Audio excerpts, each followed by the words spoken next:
ఎవరిని జర్నలిస్ట్గా మేము గుర్తించాలి, ఆ జర్నలిస్ట్కి ఉన్న ఎథికల్ లైన్ ఏంది, ఏ హద్దు దాటకుండా జర్నలిస్టు ఉండాలి, ఆ జర్నలిస్టు హద్దు దాటి వివరించినప్పుడు ఎదురుగున్నోడు క్షణికావేశానికి లోనైనప్పుడు జరిగే పరిస్థితులు ఎట్లా ఉంటాయి, వీటన్నిటిని కూడా మనము ఆలోచన చేసి ఒక పరిష్కారం చూపించుకోవాల్సిన బాధ్యత మన మీద ఉన్నది.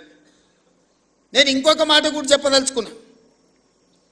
ఈరోజు సిద్ధాంతాలు రాసుకోవాల్సిన పత్రికలు ఇష్టారాజ్యంగా, అసలు ఏ భాష వాడాలనో జర్నలిస్టులకు కూడా కొన్ని నిబంధనలు ఉన్నాయి కదా.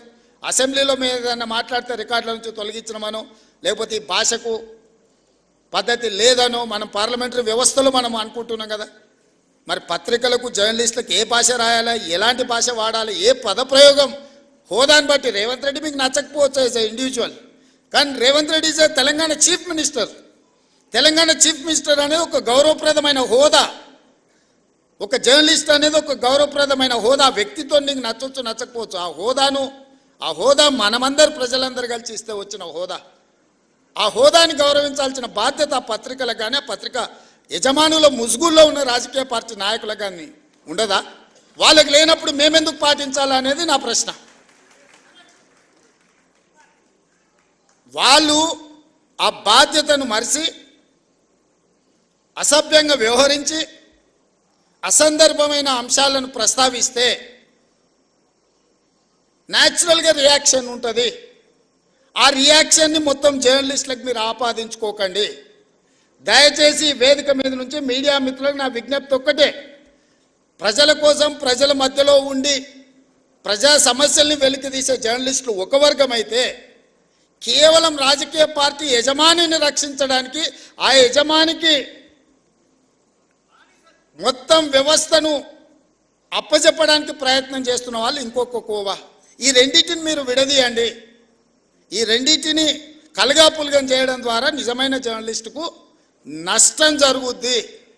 ఆ నష్టం జరగకుండా ఉండడానికి అవసరమైన ప్రణాళికలు మీరు సిద్ధం చేయండి అని చెప్పి నా వైపు నుంచి విజ్ఞప్తి.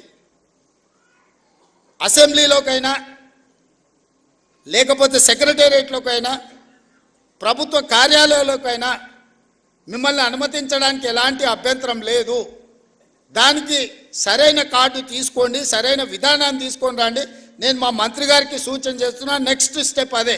సెక్రటేరియట్కి ఎవరు రావాలి, ఎవరికి పాసులు ఇవ్వాలి, ఏ పత్రిక సర్క్యులేషన్ బట్టి ఎంతమందికి పాసులు ఇవ్వాలి. మీరు నిబంధన పెట్టుకోకపోతే పేపర్ మీద ఉండే పత్రికోడు కూడా 10 మాకు పాసులు కావాలంటున్నారు, ఒత్తిడి తీసుకొస్తున్నారు.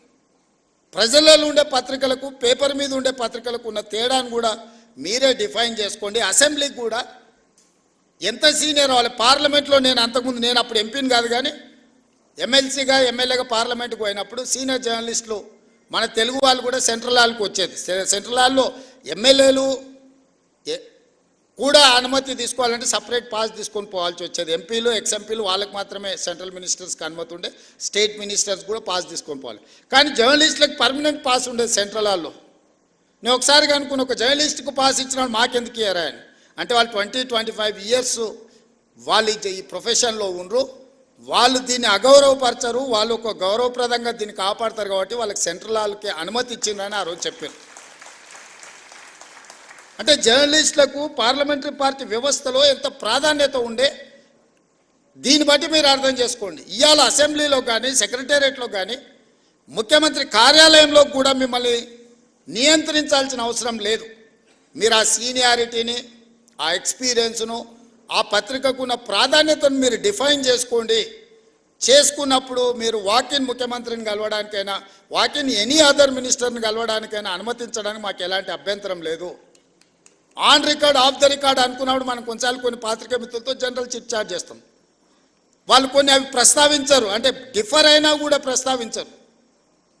మనం ఆఫ్ ద రికార్డ్ అని ఏదైనా వాళ్ళతో షేర్ చేసుకుంటే జస్ట్ పరిస్థితులు మనం చర్చించుకున్నాం. నిజంగా ఆ జర్నలిస్టు ఒకవేళ ఇక్కడి నుంచి ఇంకొక దగ్గరికి మారినా పాతకాలం వాళ్ళు దాన్ని ఆ లైన్ పెట్టుకునేటోళ్ళు, ఆ థిన్ లైన్తో వ్యవహారం చేసేవాళ్ళు. ఇప్పుడు అట్లా లేకుండా పోయింది. అనకున్నా అన్నరాను, లేకపోతే ఏదైనా జనరల్ చిట్ చాట్కి వస్తే నాకు ఒక బ్యాడ్ ఎక్స్పీరియన్స్ ఉంది. జనరల్ చిట్ చాట్ ఎప్పుడో గాంధీ భవన్లో వేస్తే ఎవరో జర్నలిస్టులే ఉన్నారు అందరు, మరి అది రికార్డ్ చేసుకొని బయటికి పోయారు అనెథికల్గా. మనం ఊరికే కూర్చున్నప్పుడు యథాలాపంగా మాట్లాడుతుంటాం మనం, అంటే భాషలో కానీ లేకపోతే భావంలో కానీ పెద్ద అటెన్షన్ డ్రా చేయము, అంతా మనమే ఫ్రెండ్స్ లాగా ఏదో నవ్వుకు. అది రికార్డ్ చేసుకెళ్ళి ఇవ్వడం అనేది అదేమన్నా భావ్యమా? దాంతోనే మీ ఎవరితోనైనా ఏమైనా మాట్లాడాలంటే ఉన్నంతసేపు జాగ్రత్తగా ఉండాల్సిన పరిస్థితి అట్లాంటి దాంట్లో వచ్చింది. మాకేం వేరే మిమ్మల్ని ఏదో దూరం పెట్టాలనో మీతో మాట్లాడొద్దని కాదు. ఎవరిని అకౌంటబుల్ ఫిక్స్ చేస్తాం నాకు తెలిసి ఎవరో కూడా, కానీ వాళ్ళని అన్నం అనుకో అది ఇంకొక చర్చకు దారితీస్తుంది. సో ఇట్లాంటివి అన్నిటిలో కూడా ఈరోజు సీనియర్స్ అందరు ఉన్నారు, సీనియర్స్ సిన్సియర్స్ కావాల్సిన వాళ్ళు అందరు ఉన్నారు. మీరు ఒక లైన్ పెట్టుకోండి. మీ ఆరోగ్య భద్రత కార్డు, మన ఢిల్లీ పోయినప్పుడు ఢిల్లీ హాస్పిటల్స్లో మేమేమో కార్డు అక్కడ ఉంది, మేమేమో ఢిల్లీలో ఉన్నాం, మాకు ఢిల్లీలో ఏదన్నా హెల్త్ ఇష్యూ వస్తే హాస్పిటల్కి పోలేకపోతున్నాం అన్నారు. ఇమ్మీడియట్గా రెసిడెంట్ కమిషనర్ పిలిచి ఢిల్లీ హాస్పిటల్లో కూడా వాళ్ళకి ఏం కావాలనో చేయండి, ఒకవేళ అక్కడ కాకపోతే సీఎం రిలీఫ్ ఫండ్ కానీ ఏం కావాలంటే వాళ్ళకి చేయాలని చెప్పేసి వచ్చింది. ఎందుకంటే మీ మేనేజ్మెంట్ ఇక్కడ ఉంది, మీ మేనేజ్మెంట్ తరఫున వాళ్ళు ఢిల్లీలో పనిచేస్తున్నారు. ఢిల్లీలో చిన్న చిన్న ఆరోగ్య సమస్యలు వస్తే హైదరాబాద్కి వచ్చి ట్రీట్మెంట్ చేయించుకుంటే అంతకంటే ఎక్కువ ఖర్చు అవుతుంది. అందుకోసం ఢిల్లీలో ఉండే అపోలోలో వాళ్ళకి ఏ విధంగా వైద్యాన్ని అందించాలో మాట్లాడి ఢిల్లీ అపోలోలో వాళ్ళకి ట్రీట్మెంట్ చేయడానికి అవసరమైన చర్యలు తీసుకోండి అని రెసిడెంట్ కమిషనర్ చెప్పొచ్చినండి. వాళ్ళు ఎప్పుడు ఏ ఇష్యూ వచ్చినా వాళ్ళని అడ్రస్ చేయండి, వాళ్ళకి కావాల్సిన సమస్యను పరిష్కరించండి. తెలంగాణ భవన్కి వస్తే వాళ్ళకి కూర్చోవడానికి కానీ మంచి చెడ్డకు ఒక మంచి ప్రాపర్ వాళ్ళకి ఇది ఇవ్వండి అని చెప్పి రెసిడెంట్ కమిషనర్ చెప్పొచ్చు. నేను ఇక్కడున్న కమిషనర్ కూడా మీ సమస్యలు మా పెద్దలు మిత్రుడు శ్రీనివాసరెడ్డి గారికి నేను సూచన చేస్తున్నా. వీళ్ళ అక్రిడేషన్ కార్డులు కానీ భద్రత హెల్త్ ఇష్యూలో కానీ ఇట్లాంటి ఇష్యూస్ ఏమున్నా శాశ్వత పరిష్కారం ఒక గైడ్లైన్స్ పెద్దలు శ్రీనివాసరెడ్డి గారు చెప్పినట్టు చిన్న పత్రికలు, మధ్య తరహా పత్రికలు, పెద్ద పత్రికలు వీటిని ఏ విధంగా డిఫైన్ చేయాలి, గవర్నమెంట్ ఆఫ్ ఇండియా గైడ్లైన్స్ ఏంది, election commission of India guidelines ఏంది, పత్రికలు అంటే ఏంది, పొలిటికల్ పార్టీ ఓన్డ్ జర్నలిజం ఏంది, ఆ పత్రికలు ఏంది అనే దాంట్లో కూడా డెఫినేషన్స్ ఉన్నాయి. వాటి అన్నిటిని క్రోడీకరించి కొత్త విధి విధానాలను తయారు చేయండి. మీరు ఇచ్చిన విధి విధానాల మీద చర్చ చేసి క్యాబినెట్లో అప్రూవల్ ఇచ్చి దానికి చట్టబద్ధత కల్పించే బాధ్యత నాది. ఎందుకంటే కొన్ని పనులు ఆటోమేటిక్గా జరిగిపోవాలి. ఒకసారి ఒక రూల్ ఫ్రేమ్ చేసుకొని గైడ్లైన్స్ ఫ్రేమ్ చేసుకుంటే ఆ ఫ్రేమ్లోకి వస్తే ఆటోమేటిక్గా పని జరిగేటట్టు. ప్రతిసారి మళ్ళీ రావాలా, అడగాల, ప్రతి వ్యక్తిని నేను ఎగ్జామిన్ చేయాలనేది పరిస్థితి ఎందుకు? ఒక సిస్టమ్ తయారు చేస్తే సిస్టమ్ ఆటోమేటిక్గా దాని ప్రాసెస్లో అది నడవాలి అనేది, వ్యవస్థల్ని రివైవ్ చేయాలనేది నా ఆలోచన. అన్ని శాఖలలో గంటల కొద్దీ ఈరోజు సమీక్షలు చేస్తున్నది. దెబ్బతిని ఈరోజు వ్యవస్థలు కూలిపోయే పరిస్థితి వచ్చింది కాబట్టి ఆ వ్యవస్థల్ని నిలబెట్టడానికి, వాటిని బలోపేతం చేయడానికి, వాటిని నడిపించడానికి విధి విధానాలు ఖరారు చేస్తున్నాం. మనకు టూరిజం పాలసీ లేదు, ఎనర్జీ పాలసీ లేదు, స్పోర్ట్స్ పాలసీ లేదు. ఇట్లా చెప్పుకుంటూ వెళ్తే 10 సంవత్సరాల తెలంగాణకే పాలసీయే లేదు. పాలసీ లేకపోవడం కూడా ఒక పాలసీ కింద భావించరు కొంతమంది. అట్లాంటి పరిస్థితి నుంచి ఒకటొకటిగా పరిష్కరించుకుంటూ విధి విధానాలను ఖరారు చేస్తూ మన ఎదురుగా వచ్చిన సమస్యను తాత్కాలికంగా పరిష్కరించడం కాదు, శాశ్వతంగా దానికి విధి విధానాలను రూపొందించండి అని చెప్పి అన్ని శాఖలను సమన్వయం చేసుకుంటూ ఈరోజు ముందుకు వెళ్తున్నాము. అనుకున్నంత ఆశామాసి కాదు ఈ ప్రభుత్వ వ్యవహారంలో బండి నడపడం. మీకు తెలియంది కాదు, మీరు అందరు కూడా చూసినారు. దానికి ఒకసారి ఎనుకో ముందో అవుతుంది. కొంతమంది అధికారులకు విధానం 10 సంవత్సరాలు ఒక సిస్టంలో పనిచేస్తే ఓవర్ నైట్ ఆ సిస్టమ్ అంతా మార్చాలనుకుంటే కూడా కొన్నిసార్లు వాళ్ళకి అర్థం కాదు కదా, అర్థం కావడానికి కూడా కొంత సమయం పడుతుంది. వాళ్ళు అనుకుంటారు 10 నెలలు అయితే వీరు వారే అవుతుండొచ్చు అని కూడా ఎదురు చూస్తుంటారు కొంతమంది. ఎందుకు అని అంటే ఆ 10 ఏళ్ళు అట్లా చూసినాం, సార్ ఏదో కొత్తలో ఊపులో ఉన్నట్టున్నాడు కానీ సార్కి కూడా తత్వం బోధపడుతుంది, 10 నెలలు అయితే అనుకునే వాళ్ళు కూడా ఉంటారు. అట్లాంటివి ఏముండవు మిత్రులారా. మేము మీలో ఒకరమే. మీ సమస్యలను పరిష్కరించే బాధ్యత మాది. అదేవిధంగా ఇంకొక మాట చివరిగా నేను ఒక మాట చెప్పదలుచుకున్న, సార్ అన్నీ చెప్పింది కానీ మేము అడిగింది కానీ మేము కోరుకుంటున్నది చెప్తలేడని అనుకుంటున్నారు. మా సీనియర్ నేను ప్రెస్ అకాడమీ దగ్గర ట్రైనింగ్ పెట్టాలన్నా, క్లాసులు పెట్టాలన్నా, ఏదైనా చేయాలన్నా చిల్లి గవ్వ చేతిలో లేదు. ఈ నుంచి పోతే మళ్ళీ పాత రోజులే అన్నట్టుగా ఉంది అని మా సీనియర్ మనసులో ఉంది. అందుకే ప్రెస్ అకాడమీ దగ్గర ఒక 10 కోట్ల రూపాయలు మీ దగ్గర పెట్టుకోండి. మీకు కావలసిన ట్రైనింగ్ కానీ ఫిలాసఫీ కానీ ఐడియాలజీని కానీ, నేను మీ ఐడియాలజీ ఉన్న వాళ్ళని మారమని నేను చెప్పడం లేదు. నా జాబ్ అది కాదు. మీ లైక్లు డిస్లైక్లు ఇండివిజువల్గా ఒక రకం, మనం ఉన్న కుర్చీలో ఉండే బాధ్యత ఇంకొక రకము, మన యజమానులకు ఒక ఆలోచన ఉంటుంది. ఇవన్నీ సమన్వయం చేసుకునే బాధ్యత మీదే. కాబట్టి మీకు సంబంధించిన ప్రెస్ అకాడమీ రిలేటెడ్లో ఒక 10 కోట్ల రూపాయలు స్పెషల్ డెవలప్మెంట్ ఫండ్ ముఖ్యమంత్రి విచక్షణ అధికారంతో ఉండే దాని నుంచి ఒక 10 కోట్ల రూపాయలు కేటాయించే బాధ్యత తీసుకుంటా. అదేవిధంగా ఈ 1100 మందికి ఇచ్చారు, కానీ ఇంకా 2000 3000 జర్నలిస్టులు ఉన్నారు. మా వాళ్ళు అప్పుడప్పుడు కలిసినప్పుడు, సార్ రాష్ట్ర విభజన అయింది, అటుపక్క పోయిన వాళ్ళకు కూడా ఇటుపక్క ప్లాట్లు వచ్చినాయి, మొత్తం ఇటుపక్క ఉన్న వాళ్ళకు రాలేదని కూడా మా మిత్రులు అప్పుడప్పుడు నా చెవిలో చెప్తుంటారు. బంజారా హిల్స్ వచ్చినప్పుడు బంజారా హిల్స్లో మీరు భాగస్వాములు అయినరు, జూబ్లీ హిల్స్ వచ్చినప్పుడు జూబ్లీ హిల్స్లో మీరు భాగస్వాములు అయినరు, గచ్చిబౌలి వచ్చినప్పుడు గచ్చిబౌలిలో మీరు భాగస్వాములు అయినరు, చివరికి ఆ కొంపల్లి వస్తే కొంపల్లి దగ్గర పేట్ బషీరాబాద్లో మీరు భాగస్వాములు అయినరు. ఇప్పుడు మా తెలంగాణ రాష్ట్ర ప్రభుత్వం ఫ్యూచర్ సిటీ తెచ్చుకుంటుంది కదా, డెఫినెట్గా ఫ్యూచర్ సిటీలో మీరు భాగస్వాములు అవుతారు.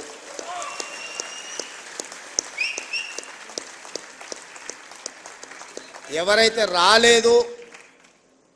రాదేమో అనే బాధలో కానీ ఆందోళనలో కానీ ఉన్నవాళ్ళు ఎవరు బాధపడకండి, ఆందోళన చెందకండి. అర్హులైన వాళ్ళందరినీ కూడా ఫ్యూచర్ సిటీలో భాగస్వాములను చేసే బాధ్యత నాది. మరి ఇప్పుడు ఆ ఫ్యూచర్ సిటీ మీద అయినప్పుడు దాని నిర్మాణానికి కావాల్సిన నిర్మాణ కార్యక్రమాలు అన్నీ కూడా అది నిర్మించడానికి అవసరమైన కార్యక్రమాన్ని ప్రొఫెషనల్ స్కీమ్స్ కూడా మీరే తీసుకెళ్ళాలి. ఎందుకంటే అది ఎంత ప్రమోట్ అయితే మీకు కూడా ఎంతో కొంత అందులో స్టేక్ హోల్డర్స్ అవుతారు. ఇప్పుడు ఇంతకుముందే మా సీనియర్ అన్నాడు, లక్షాధికారులు కాదు ఇప్పుడు ఇచ్చేది కోటీశ్వరులను చేసిందని. రేపు పొద్దుగాల అక్కడ కూడా మీరు కోటీశ్వరులు కావాలంటే ఆ ప్రాంతం కూడా అభివృద్ధి చెందాలి. 4th సిటీ చాలాసార్లు చెప్పినా మళ్ళొకసారి చెప్పదలుచుకున్నాం, ఎందుకంటే పదే చెప్పడం ద్వారా అయినా ప్రజలకు చేరుతుందని. కులీ కుతుబ్ షాయిలు నిజాం హైదరాబాద్ నగరాన్ని నిర్మించింది, అది మొదటి నగరం. నిజాం అండ్ బ్రిటిషర్స్ కలిసి సికింద్రాబాద్ నగరాన్ని నిర్మించింది, అది 2వ నగరం. చంద్రబాబు నాయుడు రాజశేఖర రెడ్డి కలిసి సైబరాబాద్ నిర్మించింది, అది 3వ నగరం. ఇప్పుడు మనందరం కలిసి 4వ నగరం 4th city, that is called future city, అది మనందరం కలిసి నిర్మిద్దాం. మీరందరూ భాగస్వాములు అందులో. మీ అందరి తరఫున ప్రతినిధిగా నేను పనిచేస్తా. మనకు 4వ నగరం అవసరం ఉంది. భవిష్యత్ అవసరాలను దృష్టిలో పెట్టుకుని ఆ ఫ్యూచర్ సిటీలో అన్నీ ఉండే విధంగా, అన్నిట్లలో 4th ఎస్టేట్ అయిన జర్నలిస్టు లేకపోతే అది ఇన్కంప్లీట్ అవుతుంది. డెఫినెట్గా మిమ్మల్ని అందరిని కూడా అక్కడికి తీసుకెళ్లే బాధ్యత నాది. దాన్ని అద్భుతమైన నగరానికి ప్రపంచంలోనే పోటీ పడే నగరంగా తీర్చిదిద్దాల్సిన బాధ్యత మీది. మనం అందరం అనుకుంటే 4th సిటీని ఫ్యూచర్ సిటీని నిర్మించుకోవడం పెద్ద విషయం కాదు. 100% దాన్ని అద్భుతమైన నగరంగా నిర్మించుకుందాం. ఆ అద్భుతమైన నగరంలో మనం అందరం భాగస్వాములం అవుదాం. ఎవరెవరైతే రాని వాళ్ళు లేకపోతే మిగతా ఇష్యూస్ ఉన్నాయో, మా పొన్నం ప్రభాకర్ గారు పక్క నుంచి చిట్టి పంపిస్తున్నాడు. రూరల్లో ఉన్న వాళ్ళకి, మండల స్థాయిలో ఉన్న వాళ్ళకు కూడా, డిస్టిక్ లెవెల్లో ఉన్న వాళ్ళకు కూడా చేయాలి అని తప్పకుండా వాళ్ళకు కూడా చాలా వరకు ఇచ్చిండ్రు. ఇంకా ఇయ్యని వాళ్ళు ఏదైనా ఉంటే కూడా జిల్లాల నుంచి కూడా సమాచారం తెప్పించుకుంటాం. వాళ్ళందరినీ కూడా గౌరవప్రదంగా మీ వృత్తిలో మేము జర్నలిస్ట్ అని మీరు గౌరవంగా చెప్పుకునే విధంగా మీ అవసరాలను మీ సమస్యల్ని పరిష్కరించడానికి ఈ ప్రభుత్వం పనిచేస్తుంది. చివరగా నా విజ్ఞప్తి ఒక్కటే, రాజకీయ నాయకులు పాత్రికేయ మిత్రులు ఒకరినొకరిని గౌరవించుకున్నప్పుడు ఈ సమాజం మనల్ని గౌరవిస్తుంది. మేము మిమ్మల్ని కించపరిచినా మీరు మమ్మల్ని కించపరిచినట్టు రాతలు రాసిన ఇది ఇరుపక్షాలకు నష్టము. మా వృత్తి ధర్మాన్ని మేము నెరవేరుస్తాం, మీ వృత్తి ధర్మాన్ని మీరు నెరవేర్చండి. తప్పకుండా మళ్ళీ మీ సమస్యల పరిష్కారం కోసం అదేవిధంగా ఒక కమిటీని ఏర్పాటు చేసి తర్వాత డీటెయిల్గా డిస్కషన్ చేయడానికి మా మిత్రుడు శ్రీనివాసరెడ్డి గారికి బాధ్యతలన్నీ అప్పచెప్తున్నా. వారితో కూర్చొని మాట్లాడుకొని ఈ శ్రీనివాసరెడ్డి గారి సహకారంతో, ఆ శ్రీనివాసరెడ్డి గారి నిర్ణయాలతోని మళ్ళీ ఫైల్ తీసుకొని రాండి. తప్పకుండా మీ అందరికీ మంచి జరుగుతుందని తెలియజేస్తూ మీ అందరి దగ్గర సెలవు తీసుకుంటున్నాను. సీనాన్ అకాడమీ బిల్డింగ్ కంప్లీట్ అయింది, దీని ప్రారంభోత్సవం అంటుండు. డెఫినెట్గా ఏ కార్యక్రమం ఉన్నా నేను వస్తూనే ఉంటాను భాస్కర్ గారు.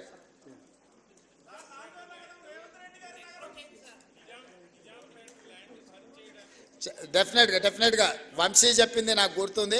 అంచనా తెచ్చుకున్నాక దాన్ని ఏం చేయాలనో చెప్తా. రెండు ఏదున్నా మీకు ఇచ్చిన భూమితో పాటు మీకు చేయగలిగిన సాయం ఇట్లా మీరు మీ గురించి చెప్తారు. మీతో పాటు నేను కూడా హౌసింగ్ సొసైటీలో సభ్యుని, మా ఇంట్లో వస్తే అంటున్నారు వాళ్ళకి పట్టాలు ఇచ్చినాక నీళ్లు పట్టా ఎప్పుడు వస్తుంది అని. ఎమ్మెల్సీగా నేను కూడా 10 లక్షలు కట్టిన, నేను కూడా అందులో సభ్యుని. నా ఇంటి పట్టా రాలా, కానీ మీ ఇంటి పట్టా క్లియర్ చేసినాము.